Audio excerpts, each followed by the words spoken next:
Editorial The Hindu Friday, November 13, 2015. Standing to Reason and Reason Alone. Soon after the ongoing controversy over the ban on the consumption of beef erupted, we had the ironical situation of its proponents seeking legitimacy by pointing to the Indian constitution and its opponents seeking credibility through arguments from religious and social traditions. The framers of the Constitution recommended that the future governments of the Indian Republic strive to prevent cow slaughter, largely because the issue was too politically charged for them to settle in the late 1940s. If the creation of an enlightened constitution upholding liberty and equality was a remarkable achievement for the times, the insertion of the clause involving hypocrisy and subterfuge, as Frank Anthony put on record in the Constituent Assembly on cow slaughter, was not its finest moment. On this issue, they effectively passed the buck. As long as it is in our Constitution, and it will probably be there for a long time, given the basic structure doctrine, every generation of Indian citizens will have to deal with the question of cows and their slaughter. To be sure, nothing in the Constitution penalizes the possession or consumption of beef, as lynch mobs and politicians would have you believe. Yet those who seek to prevent the slaughter of cows have no less an authority than the Constitution of India on their side. Then as now, arguments purporting to protect the cattle wealth are sophistry. The only reason there is a directive principle concerning cow slaughter is the consideration for Hindu sensibilities. Invoking tradition.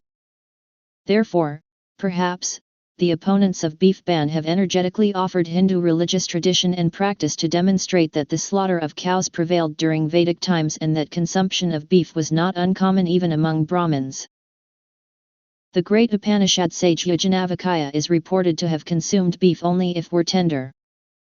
Both the Ramayana and Mahabharata mention the consumption of beef. Sharaka, Sushruta, and Vagbhata, known for their treatises on medicine, refer to the therapeutic uses of beef. K.T. Akaya, a delightful scholar of Indian food, writes that beef was freely eaten.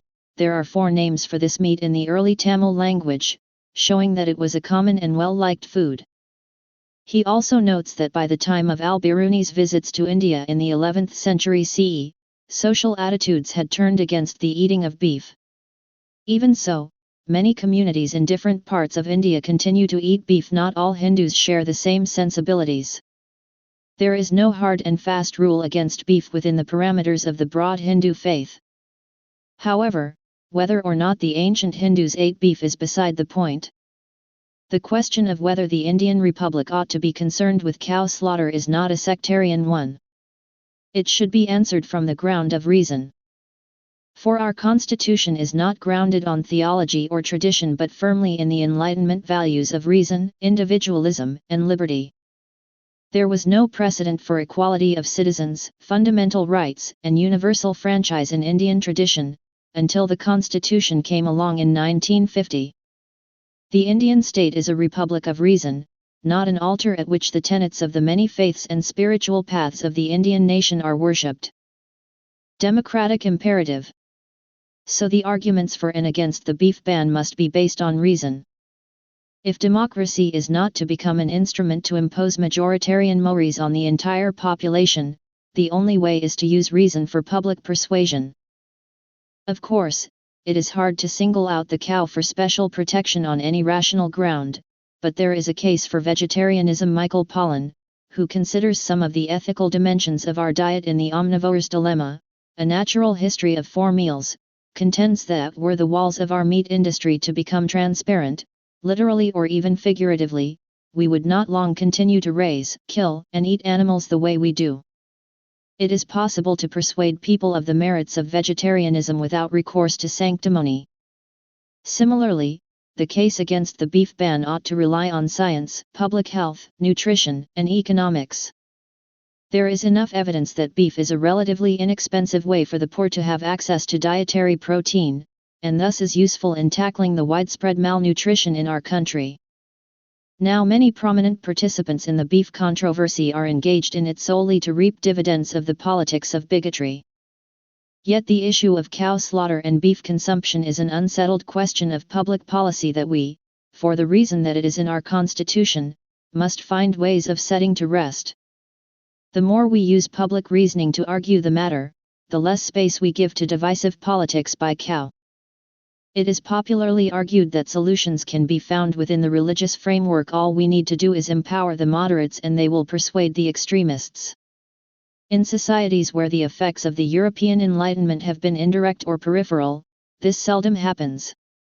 For instance, in countries where Islam is dominant, it is unlikely that moderate Muslims will be able to prevail over their less moderate counterparts. Liberal fallacy. As Sam Harris, founder of Project Reason, puts it, while moderation in religion may seem a reasonable position to stake out, it offers no bulwark against religious extremism and religious violence. The problem that religious moderation poses for all of us is that it does not permit anything very critical to be said about religious literalism. We cannot say that fundamentalists are crazy, because they are merely practicing their freedom of belief.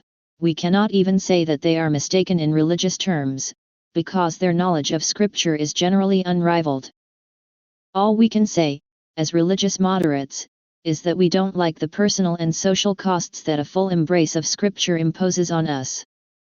This is not a new form of faith, or even a new species of scriptural exegesis, it is simply a capitulation.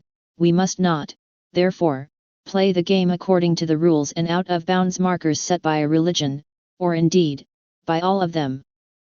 While our modern constitution enjoins us to do so, the use of reason and critical inquiry in public policy is not something that started in 1950. The Arthashastra is a strong advocate of the use of reason in politics, holding that the study of critical inquiry is always thought of as a lamp for all branches of knowledge, a means in all activities, and a support for all religious and social duty. It is unambiguous in placing reason and critical inquiry above other considerations, investigating by means of reasons, good and evil in the Vedic religion, profit and loss in the field of trade and agriculture, and prudent and imprudent policy in political administration, as well as their relative strengths and weaknesses. The study of critical inquiry, anvikshiki, confers benefit on people, keeps their minds steady in adversity and in prosperity, and produces adeptness of understanding. Speech and action. Arthashastra, January 2, 11. This tradition of reason in our politics is too precious to be allowed to fall victim to dogmatic assertions of the primacy of tradition, theology, or indeed clauses in the Constitution. Narendra Modi, first as candidate and then as Prime Minister, has stated that the Constitution is the government's only holy book. In doing so, he was trying to reassure the world that his government will not engage in discrimination on the basis of religion, caste, or creed. While we can appreciate the sentiment behind the Prime Minister's words, we must remember that the concept of a holy book is antithetical to a society that organizes its public affairs around reason. Of course, government and citizens must uphold the Constitution and live by its lights.